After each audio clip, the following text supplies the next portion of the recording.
Binibigyan ko ng 1 point si Mark because he's quite insensitive. Hindi niya nare-realize na you are being hurt. He's physically hurting people at saka verbally teasing me in a bad way. Hindi niya alam na na-hurt na pala ako or yung ibang tao.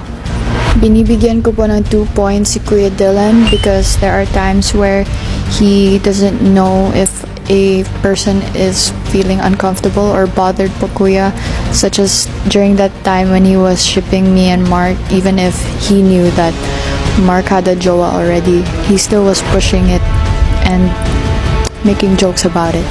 Binibigyan ko po ng 1 point si Mark kuya kasi minsan nagiging physical na po yung jokes niya around us po kuya. Binibigyan ko po ng 2 points si Kuya Bensoy po kuya kasi minsan po yung jokes niya it's hitting below the belt na po kuya. Minsan nakaka-offend na po siya dahil it's body shaming or face shaming po kuya.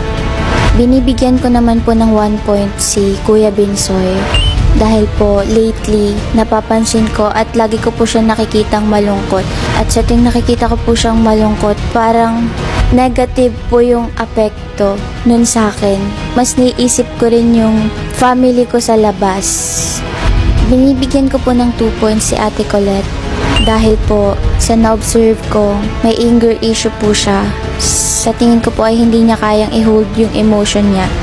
I give 1 point to Kanata because she tends to go away from the group or go away from what's happening inside the house. 2 points to Kai because she is the least verbal and she's the least to mingle out of all the housemates. I think it would affect future tasks because she doesn't have a dynamic with other housemates. Binibigyan ko po ng 1 point kuya si Colette dahil po nung meron po kaming task na pinakita niyo po yung tunay niyang ugali. Imbis na mag-sorry po siya, unapologetic pa po siya nung una. Binibigyan ko po kuya ng 2 points si Kuya Dong dahil si Kuya Ding Dong po medyo insensitive and yung sinabi niya po nung meron po kaming task medyo hindi po sa amin nakatulong. Binibigyan ko po ng 1 point po si Dylan po kuya kasi parang medyo bossy po siya kuya pagdating sa mga decision po kuya. Tsaka po feeling ko po na maapektuhan kami kuya pag magkaroon po kami ng task po sa susunod na linggo po. Binibigyan ko po ng 2 points si Mark kuya kasi doon po sa weekly task po namin nakukulitan po ako sa kanya po kuya. Tsaka po hindi po siya nakikinig po sa mga saway po ng mga parents niya tsaka sa iba pong housemate po kuya. Binibigyan po namin ng 1 point si JM. Pili lang po yung pinakikisamahan niya and wala po siyang initiative na pakisamahan kami and yung mga iba pa pong housemates. Binibigyan po namin ng 2 points si Mark kuya dahil napansin po namin na nagiging sobrang pasaway na po siya, especially netong nagdaang linggo po.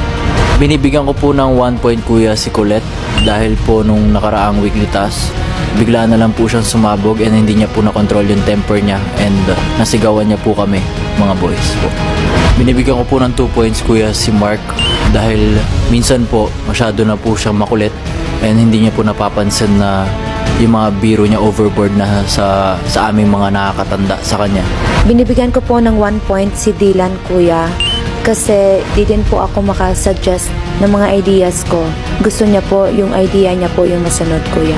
Binibigyan ko po ng 2 points si Briggs dahil nag-aalinlangan po ako magbigay ng suggestions sa kanya dahil nakakatakot po siya minsan since sobrang stricto niya po. Binibigyan ko po ng 1 point po si Kanata kuya dahil hindi po siya masyadong nakapaghalubilo po sa amin sa loob ng bahay niyo po and baka po maka-apekto po ito sa susunod na task na gagawin po namin kuya. Binibigyan ko po ng 2 points po si Colette po kuya dahil di niya po makontrol yung emosyon niya po kuya and nakaka-apekto po to sa akin kuya dahil nagbabago po yung mood ng iba kuya kapag nagagalit po siya bigla. Binibigyan ko po ng 1 point si Colette dahil nung nag-weekly task po kami, medyo uminit siguro yung ulo niya tapos sumabog siya. So, it could have been delivered in a better way, kuya, yung nararamdaman niya. Pero, bigla siyang sumigaw. So, kaya na-affected yung lahat ng housemates po. Kuya, binibigyan ko po ng 2 points si Kanata. Sa lahat ng tao sa bahay, siya yung less nag-initiate na magtulong sa mga chores. And sometimes, lumalabas din yung siguro pagiging bunso niya na attitude na sometimes nakikita ko na nagugulat din yung ibang housemates ko. Binibigyan ko ng 1 point si Noemi kuya kasi nahihirapan po siyang mag-take ng mga simple instructions kuya, especially sa mga task. Binibigyan ko ng 2 points po kuya si Rain kasi lately nakikita ko po siyang tahimik or nalulungkot. Siguro na miss niya yung outside world and may mga certain people lang siya na kinakausap dito. Hindi ko nakikita siya na nag-open sa ibang housemates dito sa bahay po kuya. Binibigyan ko po kuya ng isang puntos si Mark. Masyado na po siyang nagiging annoying para sa akin this past few days kasi marami po siyang tanong tungkol po dun sa nakaraang weekly task po namin na hindi naman po pwedeng i-share sa iba na maaari pong magresulta na mag-fail po kami dun sa weekly task kuya. Binibigyan ko po ng 2 points kuya si Kuya Dingdong kasi may mga times po na may binibitawang jokes po si Kuya Dingdong na mga adult jokes or mga green jokes po na hindi po niya naiisip na may mga kasama po kami minor de edad dito sa loob. At the same time po, threat ho silang dalawa para sa akin. Sa puntong ito, voting is now officially open. Pwede na kayong bumoto kung sino kina Dylan, Mark, Colette, Kanata o Dingdong at Patrick ang gusto niyo pang manatili o mapalabas sa darating na double eviction.